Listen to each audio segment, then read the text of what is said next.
Hello and welcome back to Football Kentron, the only English language podcast dedicated to Armenian football. I am your host Adam, and I am joined here by the usual suspects in Chadens, Armen, and Tito. How are you guys doing today? We're pumped. Yes.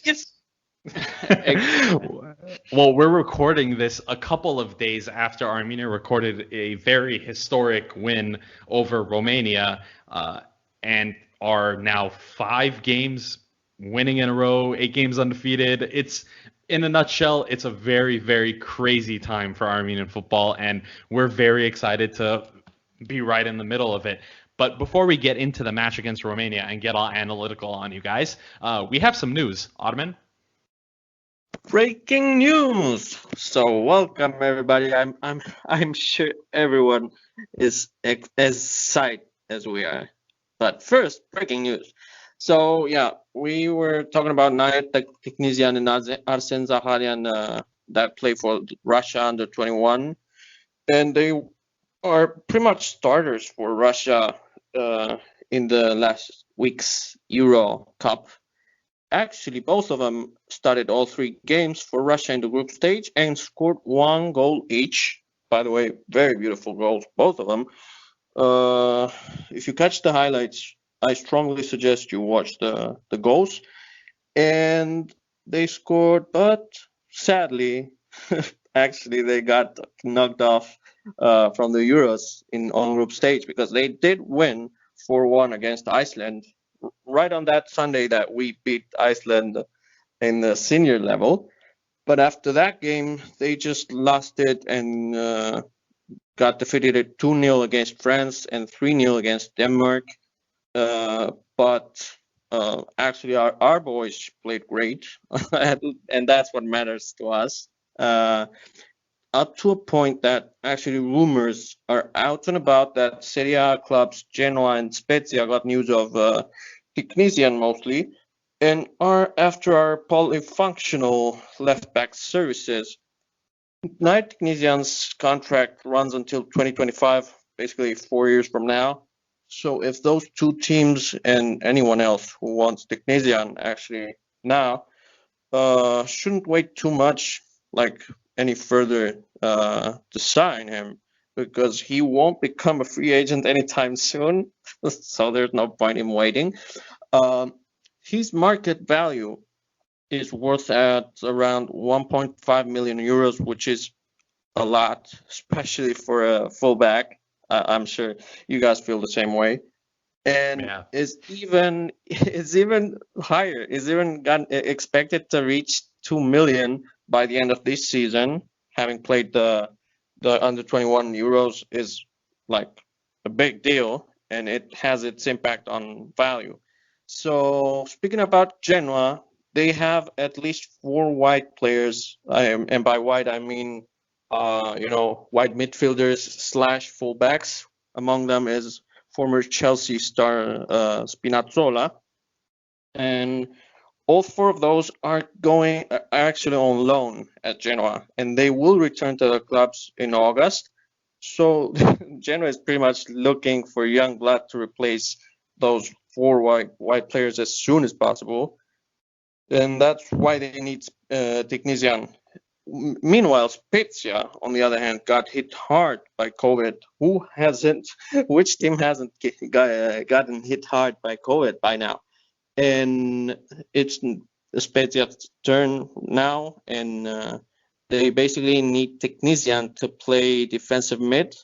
So yeah, if he leaves CSKA, and this is where things get interesting for us about Teknisian, if he leaves CSKA on a permanent move and not a loan, that chances are he may leave on a loan. But if he doesn't, you sure could count on him joining the Armenian national team. But I wouldn't hold my breath as for now. There's a lot more going on, and surely more news on Teknisian coming up soon. But before that, before going on to what's next, we have more breaking news, Challenge. In Bulgarian top flight, youngster Martin Garabedian has been promoted to Lokomotiv Plovdiv senior squad. That's a good development. The city of Plovdiv has been long has long been a cradle for Armenian life in the Balkans, and hopefully our boy Martin can break through the starting lineup very soon. And what does that mean? Another Armenian promise for the federation to take into consideration. Yes. Hopefully, we have That's so big. many.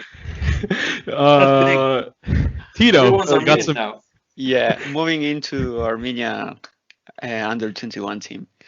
The Armenia under 21 team lost a game that was dominating in the last moment, 1-2 at home versus Belarus. Armenia looked good, but did not show professionalism when it mattered most. The good thing is that we didn't play with the usual starters. Some came off the bench, some weren't even called up.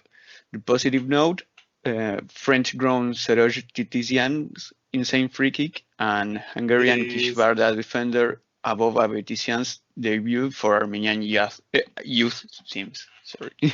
That free kick was amazing. Yeah, if you guys haven't seen that free kick, like just search it up on YouTube and watch it. It was sick. It was a fantastic goal. And I love his last name too. yeah. All right. Anyway, moving on. Here's just some other news. The Football Federation of Armenia President Armen Melikbekyan announced today that there will be a new player joining the senior national team in June. Now, we had previously, Armen had spoken about Tiknisian and about the possibility of him leaving CSKA, and maybe that may open the door for him to join Armenia. But we do know that apparently an agreement has already been made, and this person does not play in Armenia, so it is a diasporan Armenian player. Quickly, guys, do any of you guys have any guesses on who you think it might be? And let's be real here. Yeah. If I don't know. If it's Tiknisian, in my opinion, I'm sorry, Charles, but if it's Tiknisian, everything will depend on what kind of move he makes. If it's a loan, then it's a no for Tiknisian, basically. But if it's a permanent move, a permanent sale, cashing in for CSKA and like a league outside of post-Soviet countries, I'm almost certain that it's going to be Tiknisian. Well, the way Melikbekyan phrased it is as if the deal was already struck, so it's happening no matter what. Yeah, the player is that joining means in that June. Tiknisian's deal would have been happened. Like, it Which doesn't. I don't think it has. It's difficult. Yeah, Yeah, so maybe it I isn't. agree. Maybe it's someone else. I really hope it is Tiknisian because I We think all- we it's all one do. position that we don't have too much players, so it would be great having And a player that he's versatile as shit. Like, yeah, he's but not just a fullback, but also a defensive mid. That's insane. yeah, but it's I don't know how to say it. he has a pretty good level. He plays I'd say. at the Russian Premier League, so that's great level. And we don't have too much players in that position. I think that Not that most level, yeah. left backs are from the Armenian Premier League. Yeah. Mhm. Yeah. We played Kamo Hovanesyan's been playing at left back, but we know he's literally a pace merchant. Like there's when it comes to like technical ability, it's not I know there. Kamo isn't playing in Armenia, but I know that most of the Yeah. I mean, our starting left back is Arman Hovanesyan, who missed the games due to an injury, and he does play in Armenia as of now. He has had a great spell in Ukraine, but now he's in Armenia. So I watched the whole match, Russia versus Iceland, that day, and I could tell you I saw Tiknisian go on several runs on the left He's wing, amazing. and he was taking on 2-3 players with like as if he does that every single day of the week. So if we can get him, I would love him. I But- have some. Oh, go I ahead. have an out of context fact about Tiknisian. I watched the Russia against France. Yeah, the game. That game, and when they put the Russian anthem, Tiknisian was singing, True. and the wasn't other players, and the other players He were. doesn't sing the Russian anthem. That's true. I remember actually reading the the Russian, forums and stuff, and they were pretty angry at Tiknisian not singing. Not singing the Russian anthem? Or was this on VK? Everywhere. It was everywhere, like on Russian Twitter, everywhere. The thing is, the world doesn't stop at Tiknisian, and our options don't either. So other options, there's got to be other options. I would think also Georg Najarian from Shakhtar Karaganda. But from what I understand, he's played only in a friendly, and it was like 10 minutes. So technically, he's not tied to them. And it was like forever ago too. Yeah, yes, but also I don't know if the federation's gonna want to go that route.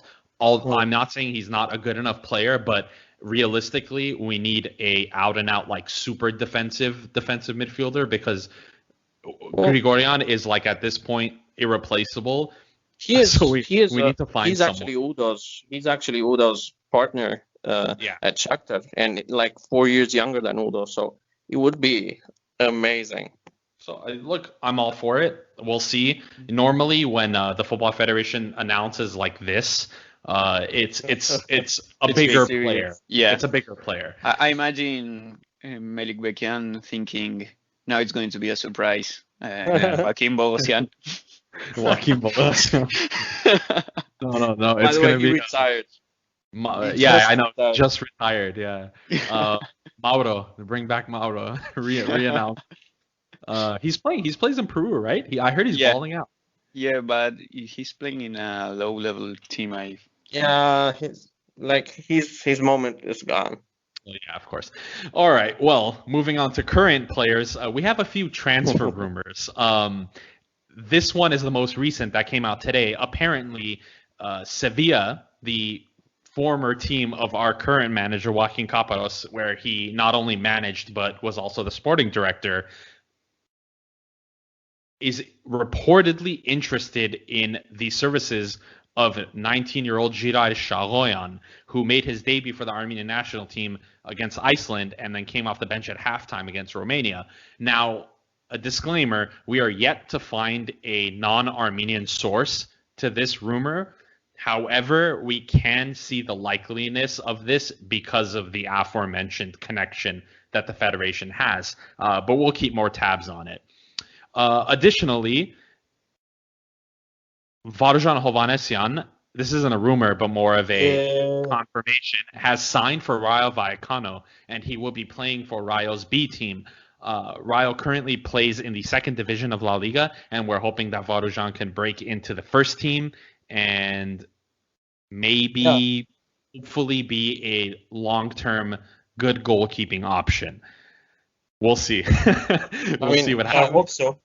Having him sign a contract, like a professional contract at such a young age for a great team like Rayo is a huge deal. Like, he's going to be waiting for his shot at the first at the senior squad, at the first team. Yes, and we know that because of conversations that I have had with him, we know that he is determined to represent Armenia. We know that the Football Federation knows about him. He's on the radar. Nice. From what I understand and from what I was able to gather, the reason why he hasn't been formally invited is because there was a lack of a professional contract. That's just basically what I've gathered. So they didn't really Are you thinking what I'm thinking? I think he will be called up for the under-21 very shortly. Oh. I don't know about the senior national team. I don't think yet.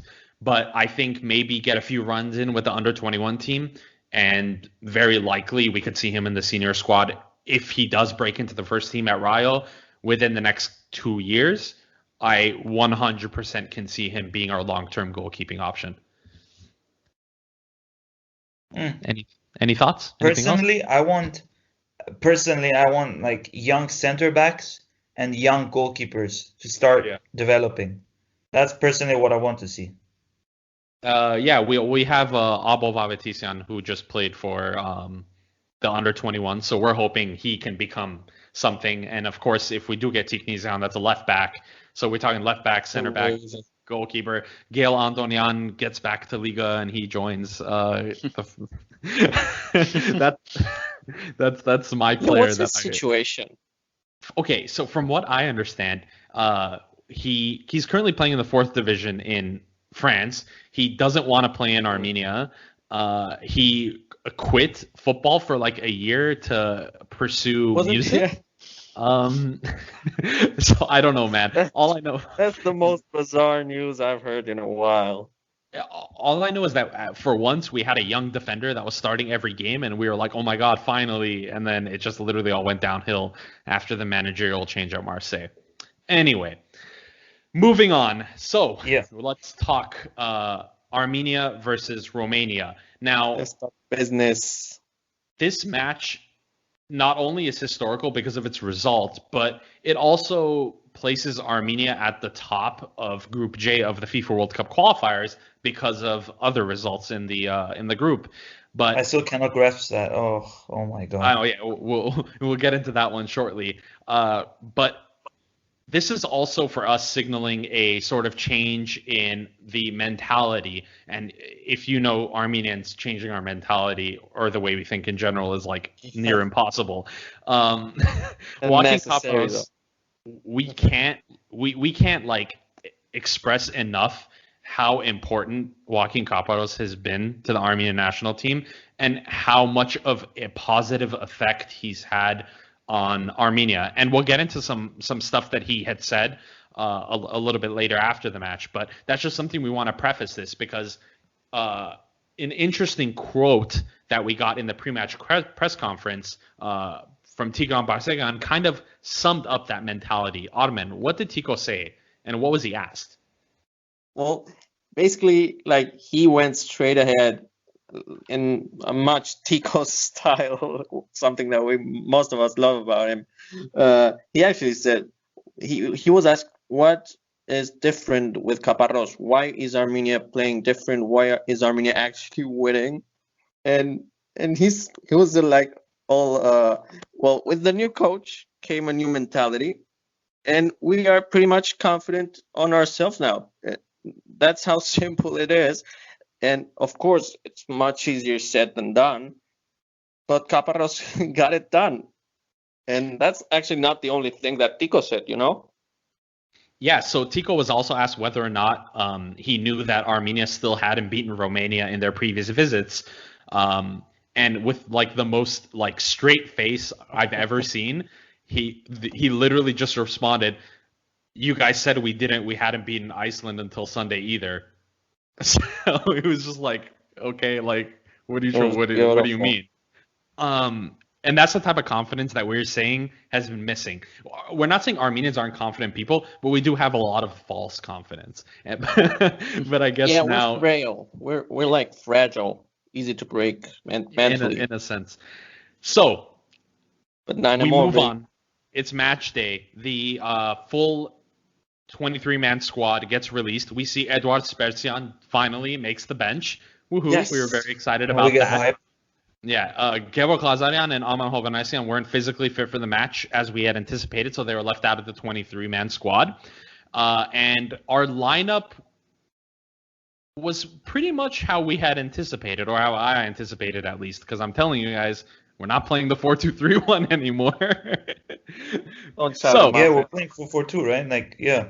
4-4-2. So, Chadens, run us through Armenia's lineup really quick. How did Armenia line up against Romania? Yurchenko, obviously. We had Chalisir back from the previous game.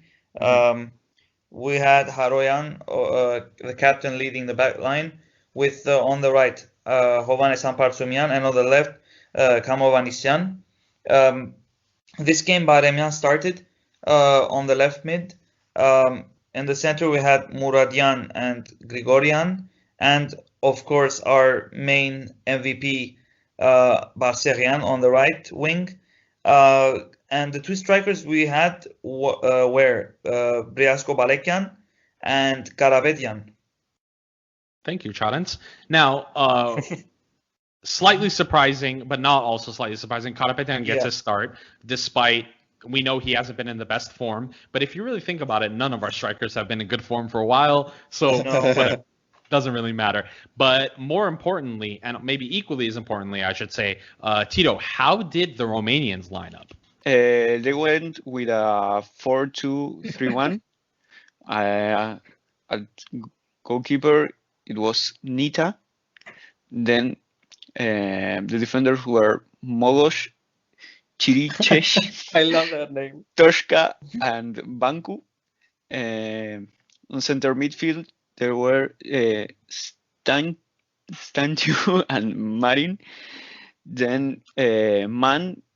Oh, good luck with this one. Sikaldao. I don't know how to Chichaldo, I pronounce guess. it. Chichaldo.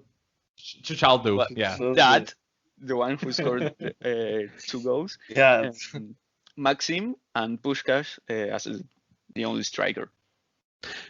So, Who got a red, by the way? who was the one that got the red card? So, Yeah. Radoy made several changes as he had done similarly in their match against Germany. They had a brand new front four against Germany, so he restored the original starting lineup from the first match. But he had plenty of talented options on the bench. As we know, Romania is a very attack-heavy team, and coming into this match, we knew it was going to be a sit-back and counter type situation. So, Yeah, we're expecting it. exactly. I was afraid of Yanis Hadji, but he didn't play. He didn't. So He didn't even play, Me too. which blew my mind. Yeah. Honestly. But we'll was get weird. into that. So in the first half, it's fair to say Romania dominated. Armen, we know that Kaparos made some changes at halftime, and one of those changes included one of your favorite players, Garin Muradian. What was the reason that was causing Muradian to not work against Romania? I think that the main reason why Karim Muradian didn't perform the other day is that he was all of a sudden starting after years of not starting for the national team. And actually, if I'm not mistaken, his last start for the Armenian national team was that awful, tragic loss, 5-0, something like that, against Romania. Do you guys remember that one? In World Cup, in Euro qualifiers, was it? Yeah, that I believe Guy Landonian actually got sent off with a red card, with a silly red card, when actually things started to go downhill for Guy as well. And that was Garin Muradian's last start, hasn't started since, and really you could tell he didn't sync with Atak Grigorian. And it was weird because after the other day, a great display off the bench against Iceland, you would have thought this guy can play for us and he will fit in the system. Well, he still has to go on some time to adapt to the system. Yeah, and that was very evident. He was visibly uncomfortable. He didn't seem like, his positioning was a little bit off. It didn't seem like he meshed into the game plan as well. Tito, looking at the strike partnership that we had up front of Briasco Balakian and Garabetian, you think a partnership like that would be able to create a lot of goals, except in these 3 matches that we had against Liechtenstein, Iceland, and Romania, we haven't scored a single goal from our strikers. In this match in particular, what do you think it was about those 2 particular forwards playing together that didn't really work? what I saw about the last games that we play is that I think we are lacking some connection between midfield and strikers. We are trying to play from the sides and going to the last part of the pitch and kick the ball to the back for a striker to be in there and just push the ball. And every time we make that type of passes, there's no striker in there. And well, maybe against Liechtenstein it was different because there were more defenders, but I didn't see that connection. And also I don't remember if in previous competitions Garabedian and Briasco played together, but obviously a new duo always it's difficult to be so connected. Okay, yeah, that's fair, and I think I agree with that sentiment. It seemed like they just weren't on the same page a lot of the times. There was a lot of misplaced passes, and it was a little bit too reliant on Barsegan and Bayramyan to like make the creativity instead of the hold-up play. Yeah. So it's fair to say that Romania had the better first half, but one thing that I had noticed throughout watching this, and again during the second time that I had watched the match, took even more of a note of, was the amount of stop-start this match was. It seemed like the referee was blowing his whistle every 5 seconds, and that's kind of because he was. In the first half alone, there were 12 fouls in the first half alone, and Armenians were fouled 8 times. So the Romanians were clearly playing very physical. Chorens, when you have such a stop-start refereeing and a lot of fouls and a team playing so physical, how do you get your team going out of that? Well, considering that it's Romania, like you said, they're tough. They're pushing, they're playing aggressively. They're not letting you attack. They're not letting you create much. You need your players to change up the game in a way. We had creativity, but not enough. But well, the red card instance kind of describes the situation. But the players need to really start getting creative, playing differently in order to open them up and to start exposing them with their weakness, and then give the result. So I think that also plays. Did come. It did come when changes came. I know. So yeah. This kind of plays into what Tito was talking about the two strikers up top weren't on the same page. They weren't meshing together. So their passes were going wayward. So it was a lot of like, there was not really much of a flow and more of a very disruptive 45 minutes. And we suffered because of it. But fortunately, it went into halftime 0-0. But at halftime, Joaquin Caparros, the tactical genius he is, decided to make a triple substitution, something that we hardly ever see.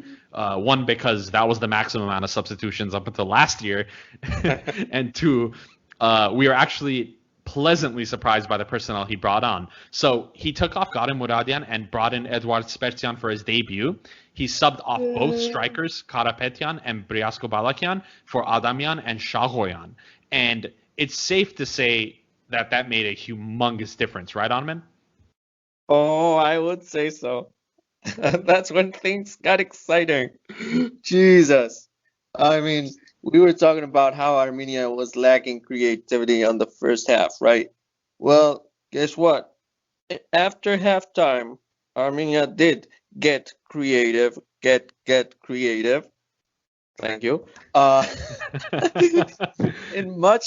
much of that is actually thanks to, of course, Caparros and the starlet. And I have to stand up and make my salute for Eduard Spertian.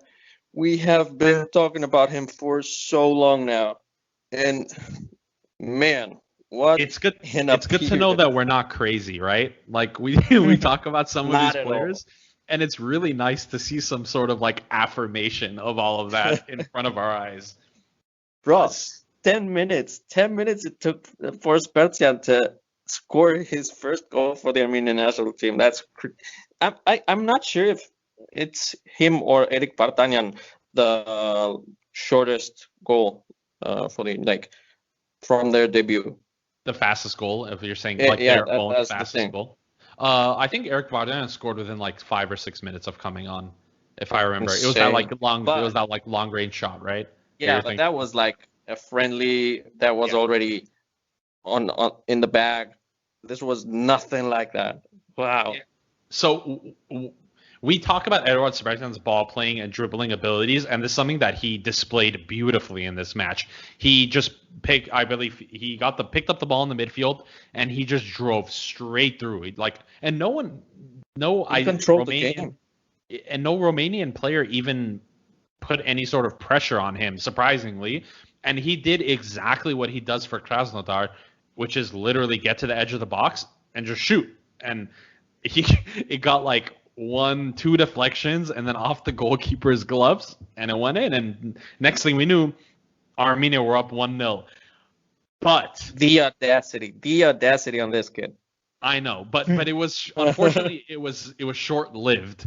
Romania began to pile on the pressure a little bit, but not after Armenia had started creating a lot more opportunities. It's not like it just went straight to Romania attacking. Armenia were holding on to the game by the scruff of the neck very well, but some lapses in concentration caused what we felt like was going to be our downfall. Tito, we conceded 2 goals in a span of 10 minutes. Walk us through why you think those goals happened the way that they did. Was it a lack of concentration? Was it dumb luck on the Romanians' end? It was lack of concentration. Probably both. Yeah, I saw a couple of, I don't know, mistakes on defense. For example, on the second goal, the one that scored entered alone into the box. He had no one near him, and he just scored because he was. It was unmarked, yeah, it wasn't marked. It was not pressured. Yeah, his mark was actually Camo, and he left a span of a body between him and his mark. How can Camo mark someone like that? Yeah. From I don't know how to say it. They lost focus. Yeah, but luckily that's something that we were talking about previously, about the mentality. I think if it was another Armenian national team from the previous years, those 2 goals would made us fall apart, and they would have considered much more. Yeah. I think that's after. I think V News did post-match interviews with a couple players before they had boarded the bus. One of them was with Artak Grigorian, and he actually brought up that exact point. He said that if this was any other previous Armenian team, he goes, forget it, we would have given up. But so that comes to show how far Armenia have gone due to excellent coaching, right? Yeah, and there's actually literal graphic evidence of this change of mentality we're talking about.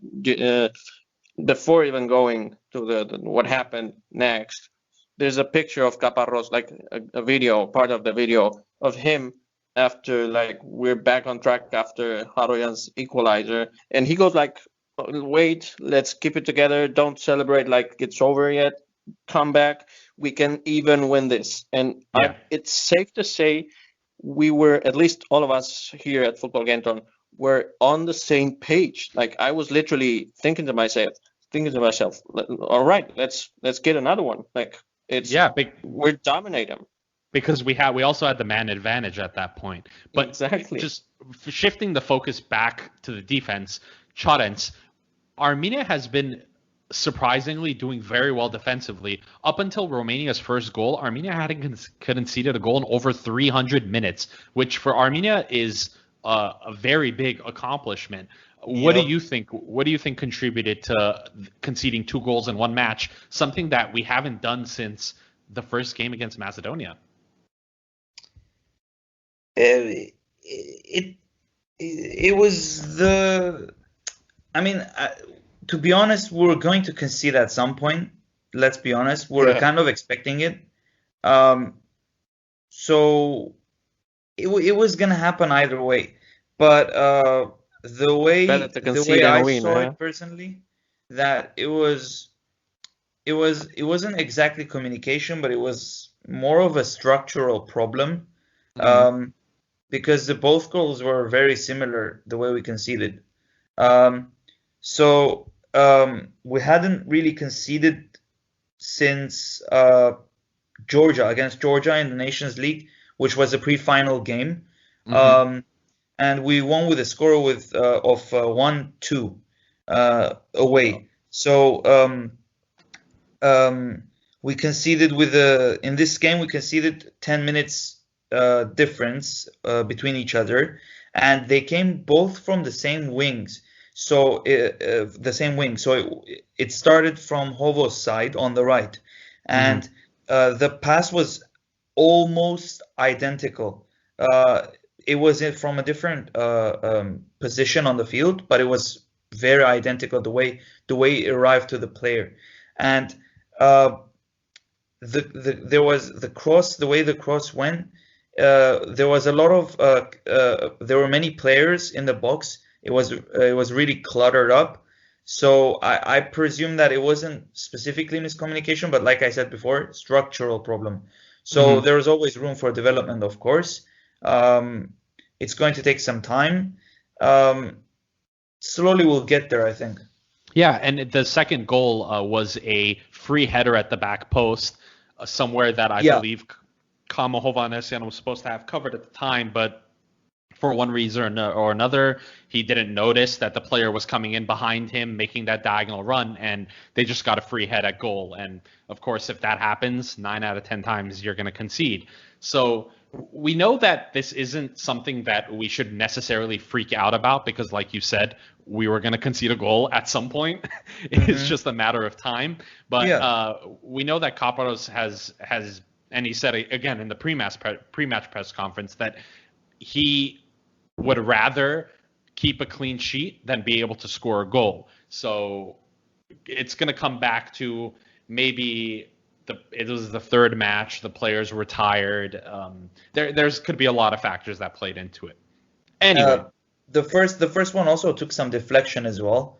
It was like there was a little bit of confusion. Both so actually. It was because of clutter. The first one got deflected on Vato Aroyan, and the second one on Camo. Actually, but both head. But the first one was deflected, and then it went to the striker. It was deflected during the pass. During the pass. So suddenly we find ourselves 2-1 down, but in a very fortunate and unfortunate, in some senses, turn of events, the Romanian striker Puskás gets sent off in the second half for a very, very reckless high boot on our Andre Calasier. Post-match Instagram, they posted a video showing it's like Velociraptor claws, like scratched down his chest. Right. That's literally what it looked like. And it's funny because we saw so many protests on social media after from Romanians saying that wasn't a red card, which I don't know what world you live in or if you're blind, but that was definitely a red card. So it was a stupid foul. It was a red card. Yeah, and it was insane. He was already on a yellow, and the referee went straight for the red card. So normally, if it's a second yellow card offense, he would have pulled out the yellow and then pulled out the red. But the ref went straight to his back pocket. So it was clearly going to be. It's also a different punishment. Yeah, it's a different punishment, right? Exactly, Chance. So. And I was surprised how calm the player actually remained. Usually, they're always going aggressive on the referee, but this player actually was really calm, to be honest. It was something different. Yeah, because he knew he fucked up. Yeah, he knew he fucked up. There was no way around it. Coming. So, and what we knew what was going to be I don't know what crossed his mind, though. I don't know either, Armin. That's why we're not him. Anyway, moving on. Finally. That's insane. We find ourselves a man up. We still have a sort of upbeat tempo. We're a goal down, but there's a general feeling around that Armenia can still scrap something out of this match. It wasn't until later in the game that we got the equalizer, and it was another assist by Tigran Barseghian. Armen, your captain, Vazdat Haroyan, scored the equalizing goal. And it was a goal that it's something we don't necessarily see from Armenia, a center back pushing up on an attacking play and scoring a very nice sliding volley straight through the goalkeeper's hands, and there was nothing he can do about it. When I was watching the game personally, I didn't even notice that Haroyan was there. So how did that end up happening, Armen? I mean, actually, not. This is. I beg to differ as to not seeing many Armenian center backs pushing forward when it's needed, because of course there's no point in a center back going to the opposing box unless it's a corner under usual circumstances. But when you're losing, Armenian center backs, and especially Haroyan, we have seen over and over again how if we are trailing, he takes full responsibility to go to the opposing box, and even during the usual play, area play, he just begs for the ball to come to the box and score. And funnily enough, not a coincidence, do you guys remember the 3-2 win against Montenegro a few years ago with Kevor Kazaryan's late screamer with an assist from Vato? Yeah, and I believe Haroyan scored in that goal in that match as well. That's the thing. He equalized. He scored the 2-2. And I believe in his first ever goal for Armenia was also the equalizer in a 3-2 win. So all three times Haroyan has scored, Armenia has won 3-2. That's a leader. That's an actual statistic. Yep. That's a leader, baby. So Armenia equalize. There is approximately 2 minutes left, or 3 minutes left rather, and we know there's going to be a few minutes of added time on, and we're thinking, like you said, Anmen, we can win this. Definitely. We saw something in this match that I think we can comfortably say we had never seen in an Armenian football game before, and that was the determination to become not only the better team in that match in those 90 minutes, but the determination to grow as a team. And the youth injection that we had in this game, not only Spertian, but also Sharoyan, who had his fair share of creativity on the left wing after he was moved. It was a tactical switch by Kaparos. We saw a determination that ultimately ended up bearing some fruit. And there was a play on the right wing. Sako Adamian got the ball. He started driving past, and he drove a ball to the top of the box, right? And at the time, that requires vision. Of course, and he knew that there was an oncoming Spertian who got his body in front of the defender, drew the foul inside the box. Referee, without any hesitation, was right there, blows for a penalty, and oh my God, here we are tied at 2-2, and Armenia have a penalty to potentially win it. Tito, we are very big fans of Tigran Barsagan here on this podcast, and we try to show how much of a talented player he is, and he was able to display that once again in this match with a goal and an assist. But when it comes down to the situation that we saw in the 90th minute, how did Tico keep his cool to slot in that penalty? Tico. First, I want to say that the Spertian's play was excellent. I don't know if it was a penalty, clearly a penalty, but letting him fall, it was perfect. So that was what the play was asking for. I don't know if I don't think it was penalty, but yeah, that was what was needed. Yeah, well, all he did was get his body in front of the player, and if he felt any sort of contact, he was going down. You know. Yeah, that was perfect. That was perfect. That's the South American way, right? That's the South American way. You feel something, you fall down, right? No, plus, I mean, he was fouled. I mean, we have to credit where credit's due. He was fouled. It wasn't like a mistake from the ref or an optical South American. No, it wasn't. But maybe triggered, if triggered by he his smart positioning. if he didn't went down, Yeah, if he didn't fall, maybe, yeah, but he did. I mean, not yeah, he didn't even that's why die. I'm saying it was the perfect play. He's So yeah, literally, you can blow, like, you can touch him with your pinky and he will fall because he's literally half our bodies in size. Like, he's skinny as skinny gets. Like, well, it was a that's not foul. good. But yeah, it was a penalty. It was perfect. That penalty was I don't know how to say. The ball in that moment the ball burns. That's how we say in here. Uh, That's pressure. it's a lot of pressure. I was afraid that he was going to miss it. I like Tico, but he is kind of a player that it's Hot-headed. what? Hot-headed.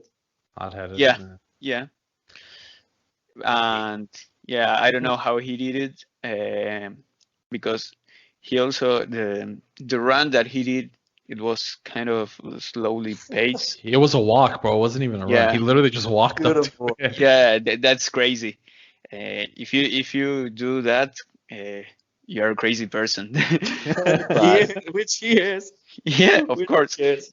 And that's And what we love. I want to add something about the second goal. But Sure. yeah, the goal that he scored, No. and it was that he didn't want it to make an assist in that play. Yeah. He wanted to shoot. You think He it was a wanted to shot? It wasn't a cross? Yeah, I it was agree. clearly a shot. I don't know if you know what, because of the pace that the ball came in with, and it didn't have like a like an arc, whenever it's a pass, it's a cross, there's a sort of arc type motion that the ball makes. It didn't do that. It was pretty much like a bullet, so I could see where you're coming Yeah, that's why I'm saying you don't make a pass that it's that strong. Yeah, that hard. Yeah. I think it comes from the rule in futsal as well, where they say run to the second post no matter what. Yeah. That's what Valastad did. He just ran in, and whatever happened, if he got the touch on that, he would score. If he didn't, he didn't. Yeah, Yeah, and so we were like playing like at this super high pace, and I know Chadens, you have a special shout out that you wanted to make to the ball boys that were in the stadium. I did. Yeah, I actually watched the goal again, and it clicked to me how the ball went out, and within 2 seconds, Bayramyan had the ball in his hands, and he just started playing. Well, Diko didn't really, just take it and start he took his time, Diko, a little bit, but Bayramyan, he just took it and he just played on, and I realized the ball boy, and it reminded me of the time where it was Tottenham, the game between Tottenham and Olympiacos in the Champions League in 2019. Mourinho had just taken over the team. He praised the ball boy for his quick thinking and helping Serge Aurier to do the throw-in immediately. And I remember, like, he just quickly just gave it to him. They just started the play and scored. It's these kind of small things that make a difference in a game. That's actually part of why, in my opinion, and I'm sorry if I'm spoiling this to any of you guys, if you wanted to make the remark, but that's, in my opinion, part of why Caparros in the press conference said that this was not just his team's win. This was the win of the entire Armenian nation. The fans, the ball boys, everyone, like, we're on the same page finally. Yeah, and so full time, the whistle blows. Armenia win 3-2. We are now 3 games, 3 points in each game. We're at 9 points. We were temporarily at the top of the table because we were the early match of the game. North Macedonia were facing off against Germany, and I believe Iceland was facing off against Liechtenstein. And we thought, okay, Germany's going to be joint top after this. We'll still be in second place because of probably goal difference. Germany's probably going to score more goals than us. But that's not how things actually panned out. Surprisingly, North Macedonia got a shock 2-1 win in Germany, in Duisburg, which if I recall correctly, Macedonian Footy on Twitter actually pointed out before the match that Germany has lost the most national team home games in Duisburg. So maybe they should just consider stop playing there. I don't know. But a historic win for Macedonia, and suddenly Macedonia is in second place. We're in first place. Germany's third. Romania's fourth. Iceland is fifth. Liechtenstein in sixth. And then everyone in the world of football is going like, what the hell's going on in Group J? Yeah. Who are these think people with red, blue, and orange flag? I think we were lucky because of the first matches that we played. Yeah. Because, of course, we didn't face against Germany yet, but I think that the home games against Macedonia, Romania, and Iceland are very important, and now we are 6 out of 9 points of that. So I would like to point out that from last game that we said that it kind of seemed unfair that we had the fans. What I didn't personally say, that us were also unlucky in the Nations League. yeah, That's true. We didn't really consider that. We didn't really say that we played 2 games away from home when we were not supposed to play away. We had those tough times, and what did we do? We still won. We still fought. It doesn't matter. Even if we had lost, we would still know that our players went there and showed what they could. Sometimes you have to push your luck. Again, reference to Mourinho. He said, push your luck. By the way, he's a great manager. I don't know if anyone's against me for this, but he's a great manager. Okay? So You want to go there? Well, to your point, Tito, that you were making, you're saying we were lucky because of the teams that we had to face. But in reality, if you want to get first or second place in any group, you need to win your home matches. You can't lose your home matches. So we had our home match. Everyone, all the bookies, all the odds, everything. Anyone who watches or even thinks about football looks at Romania versus Armenia, and instantly their thought goes, okay, Romania, easy win, right? And that's what it theoretically, and that's what it should be, but that's not how reality works. And at this point, if we want to get second place in this group, which is very, very obtainable, whenever we do go away to Iceland and go away to Romania, 3 out of 6 points in those 2 away matches that we play in November, I believe. Oh, October, sorry. In October, we go away to Iceland, followed by away to Romania. If we get 3 points in any of those 6, we're gonna get top 2. So yeah, because it's a tough road. What I wanted to say that we were lucky with the first matches, it's that we played against Liechtenstein. That was our away match, but we also got 2 home games against 2 complicated rivals.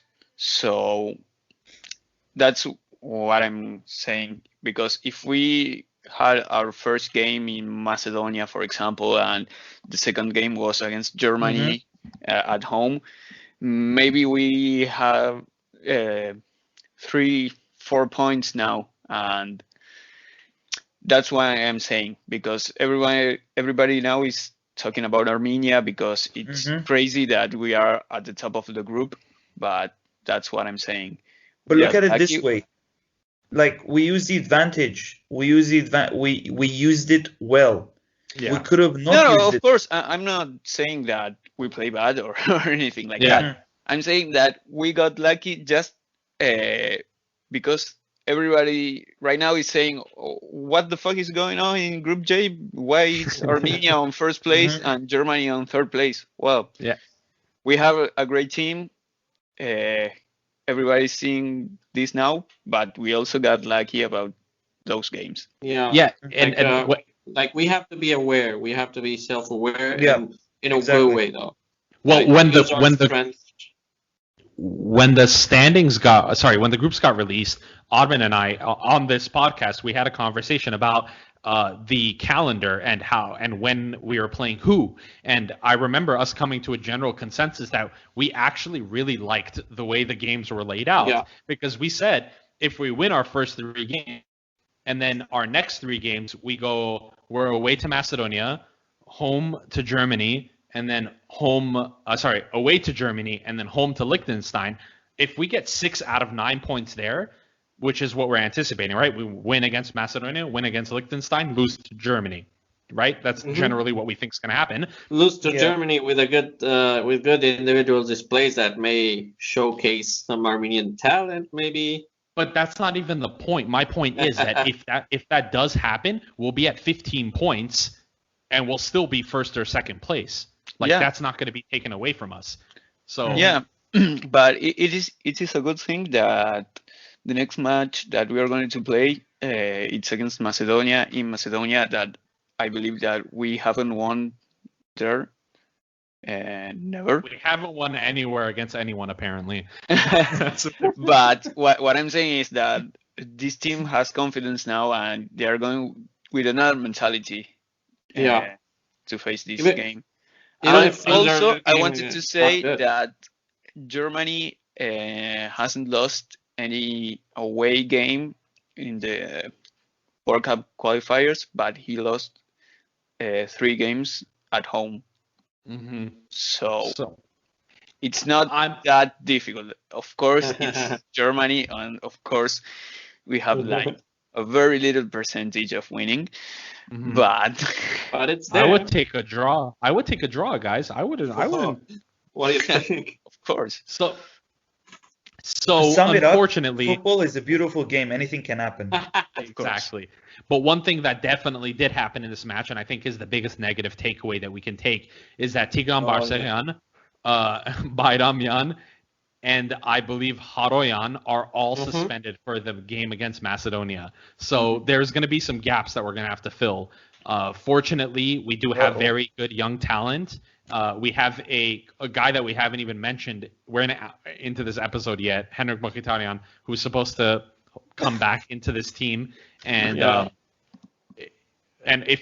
we're very confident. I think I speak on behalf of the group when I say that we really believe that if there's any manager that can make that Mkhitaryan mystery work, it'll be Kaparos. He'll figure it out.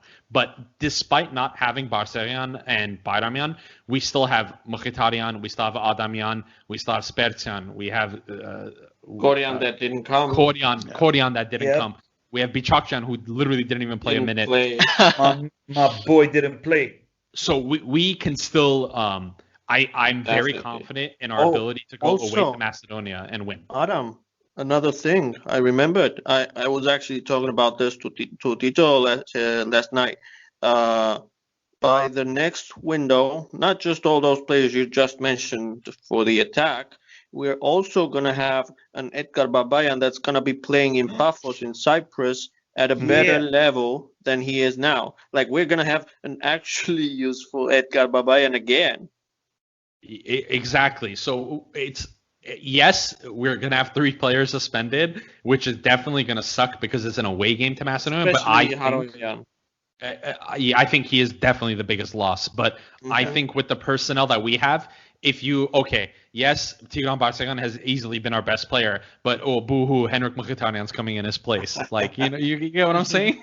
We have 5 players, 6 players who didn't play or fully did not contribute, and we also had new players coming in, and we also had some new players who didn't play, and we're going to have another player which we still don't know who's going to join. Additions, there's a highly likely that we're still going to have more players who are going to join soon. So by September, Briasco Balakian can be playing for AC Milan. Like who? Legit, I don't 5 think so. months. 5 months. By the way, if we think Haroyan, like, fair is fair. I mean, of course, all of us, I believe, agree that Haroyan is going to be the most sensitive or sensible, I don't know, loss for the next game. But if Kaparos got Voskanian to work, like, anything's possible. Literally, anything's possible. I was going to say that the options that we have, the attacking options that we have, are insane. And of course, the most sensible loss is Haroyan. And I don't know. Of course, that we are going to have Boscanyan playing. Well, I mean, look, let's see. We still have Eric Simonian, who unfortunately, due to injury, was cut from the squad. We were excited about him. He's only 17.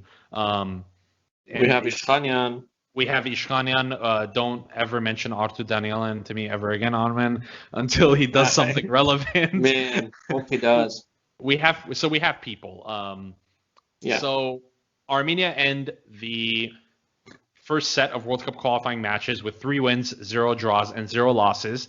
We have scored 6 goals in these 3 matches, and we conceded 2, so we have a goal difference of +4. So things are looking pretty, and this table, as Joaquin Caparo said after the match, is something that can't be taken away from the Armenian people until at least September. So we have a very long time that we can stare at it and enjoy it. Of now, course. on to our a little few closing remarks. Football Kentron has a new partnership that we would like to announce with the Sweeper podcast. Yeah. What this is going to entail is every 2 to 3 months, we're going to be giving a mini 2-minute update to the boys at Sweeper, and they are going to be posting it on their social media about Armenian football. So we'll give them, depending on what's going on. So in a couple months' time, we'll probably do an update on the Armenian Premier League table, say who's going to Europe. You know, that's going to be something that we're going to be paying a lot of attention to next season. We can also highlight specific players, or if it's national team time, we'll talk about the national team as we did with the one that was released today. So just quick shout out to Sweeper Podcast. Thank you guys for the opportunity. We are looking forward to working with you guys more. If you haven't already, drop them a follow, please. And then, Charence, you have a message that you wanted to say, right? Yep. I think looking at the way we played, the results we brought these past few days, it showed us how much as a nation we did so much. We fought so hard. We gave the best results that we could, and as it is already, it's April and it's the month of the recognition of the genocide and these kind of things. It's also been like the 5 years of the war. 6 months ago, another war. We went through so much hardship that these games showed us from the Nations League, starting from the Nations League games until these last 3 games, showed us how much we're here to fight, and we're here for the glory, not just survival, and we're going to give it all our best. Yeah, that's very well said, Chadens. I think, as we have said before, I think we've joked about this previously. Armenia has been a nation that has defended its lands for a very long time from a number of invaders, and it's about time that we start attacking and we start winning, and we're doing that on the football pitch where we think it belongs, because we don't want to see any more soldiers give up their lives, because it's a very tough loss. Enjoy with this beautiful game, football. And thank you. And a new segment as part of our closing remarks. Onmen wants to start introducing an Armenian song of the day. We know that, and we are trying to get listeners that are not Armenian across the world. And we also want to inject a cultural aspect, an Armenian cultural aspect into Football Kentron. Onmen, take it away. Well, it's gonna be difficult after that discourse, like the speech you guys told me not to cry. And I don't know how that is possible, but I'm gonna try. You do what you can. Yeah, basically, what we're trying to do here is no one knows what Armenia is, right? I believe that by now, football fans around the world know Armenia, but because of Henrik Mkhitaryan most of the time. And depending on context, if you go to Italy, you speak to Italians, they're going to tell you Yuri Georgiev. If you go to Russia, they're going to tell you Nikita Simonian.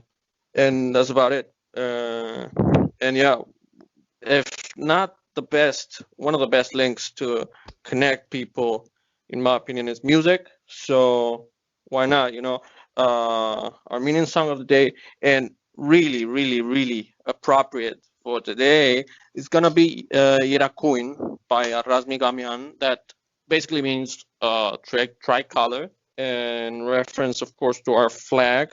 And the lyrics are pretty much about how our nation's history has endured so much and stands tall, and the flag and our people are actually a winner type of nation, because you can't survive this many hardships and stay like who you truly are, stay true to your heritage without being a winner. So enough defeated attitude, enough easy breaking mentally, like Caparros's team that doesn't break anymore.